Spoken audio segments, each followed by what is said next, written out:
Hi viewers, welcome back once again to your favorite vlog. Today we're going to be doing a fair critique on the movie Acrimony, and I want to appreciate Tyler Perry for this wonderful movie, and to all the actresses and actors involved in this movie. To Taraji, you all did justice to this movie. It was a great work. We all know that Acrimony is a movie that has been shaking the youth of this world to date. It has left people with so many questions, and today I will be sharing my thoughts on this movie and we will get to see why. So please click the like button, subscribe, and share your thoughts too, just by making use of the comment section below. Thank you very much. So many times I've heard and seen people argue about this movie, and so many questions have been left unanswered. So I hope I would be able to answer most of your questions and also do justice to them by sharing my thoughts. Anytime you say acrimony, the first thing people ask is, whose fault do you think it is or it was? Well, for me, nobody is at fault, and also both are at fault. This is my reason. You see, when you lack communication in any kind of relationship, you tend to lose your steps and direction. And one thing I know that kills a lot in relationship is assumption. When you always assume that this could be it without asking, that's really kills in relationship. It tends to kill your communication, it tends to kill your maturity, it tends to kill anything that would actually nourish your relationship. I don't know, crazy shit happens to me in the rain, around water. Trying to get back to my dorm and I ran into him. No! Damn! No! Move, you idiot! Bump into me! Girl, what you? Oh, Melinda. What do you want? Who's this? The asshole. I have some of your papers. Great. Just great. And I think you may have one tomorrow. No, I don't. Sorry. Here. Firstly, you need to understand the word acrimony. Acrimony simply means ill feeling, anger, hatred, and all this put together simply means bitterness, which outright bitterness actually, which Melinda displayed in the movie Acrimony. So the movie simply talks about bitterness. Secondly, Melinda had a disorder. I don't know if most of you actually took note of this, but she did, and the disorder was a borderline personality disorder. This disorder actually affected the way she functioned in her everyday life. She had difficulty managing her emotions and actions towards what she felt. Lastly, Robert was a dreamer, so you can actually imagine the kind of clash, the big clash it would be for a dreamer and a someone with emotional disorder to actually meet and fall in love. The truth is, they were actually in love with each other. After the incident that happened in the rain, Robert then offered to teach Melinda, and that was how the whole love story started. At first, Melinda was the one into the whole relationship. Robert wasn't really into it. So I would come to a conclusion that Robert probably saw her as his helper and Melinda was recklessly in love. And that was why he cheated. I would say he didn't understand that she had a disorder from the incident that happened in the rain.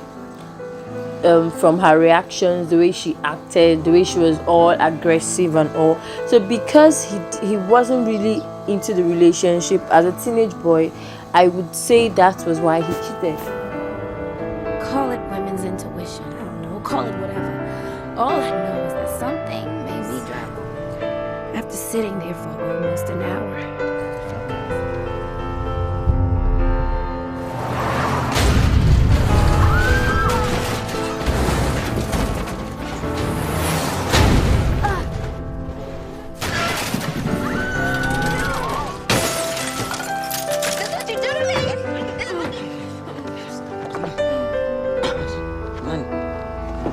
So after this display from Melinda, Robert understood better. He promised never to hurt her, which he did, he proposed to her, they got married and started a life together. But for me, I felt he only got married to Melinda so that they wouldn't be far away, they would be closer, and she doesn't have to feel he's doing something wrong somewhere. She doesn't have to feel insecure. So for me, getting married was a very wrong move because he didn't have a job and wasn't willing to get any. All he was after was getting in touch with Mr. Prescott. Like I said earlier, he was a dreamer. Yes, he believed so much in his dream, and that was what he was so much after. So the moment Melinda said yes, it meant she was, of course, willing to take all the responsibilities. Things continued like that for years. Remember I said both of them were at fault and both of them were also not at fault. They both stayed together. There was no togetherness, there was no intimacy, there was no communication between themselves, and both of them were supposed to be there for each other. Robert was frustrated because he had a dream for himself and his wife, and it seemed like the dream was not coming to pass. That can be frustrating. While Melinda kept on working her ass out to pay all the bills, the light bills, the house, everything, all they needed was to comfort themselves and be there for each other, and probably they would have been able to come up with a plan on how to survive together.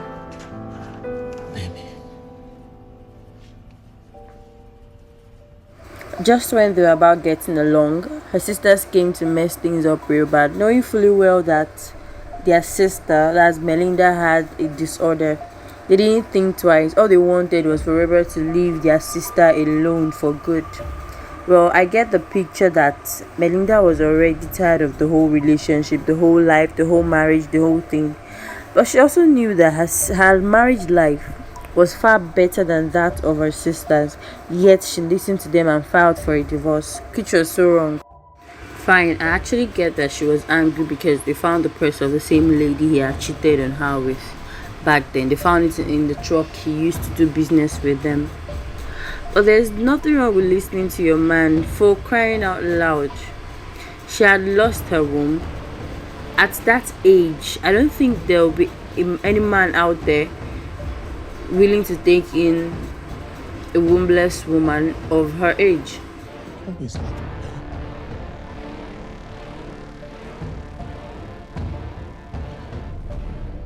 Sorry. So after the divorce, everybody had moved on to their separate lives. I know you would say she was only doing what she felt was right by giving up on Robert. Well, I would say that she had more reasons not to give up. Now his dreams came true after some months, and his blessings came through the only girl he had known after his wife. That's actually a coincidence, yes, or should I say circumstances. Well, he could have actually continued living his life, but because he loved Melinda and also because he's a generous man, he went back to return all he had ever taken from her. Me believe it. We are never getting back together. Okay? Yeah. Never. Or a suit. You can come up here and try to impress me. But I wanted you to have this for everything you've done for me over the years. I don't know if any woman would have. So he returned more than she had ever worked for.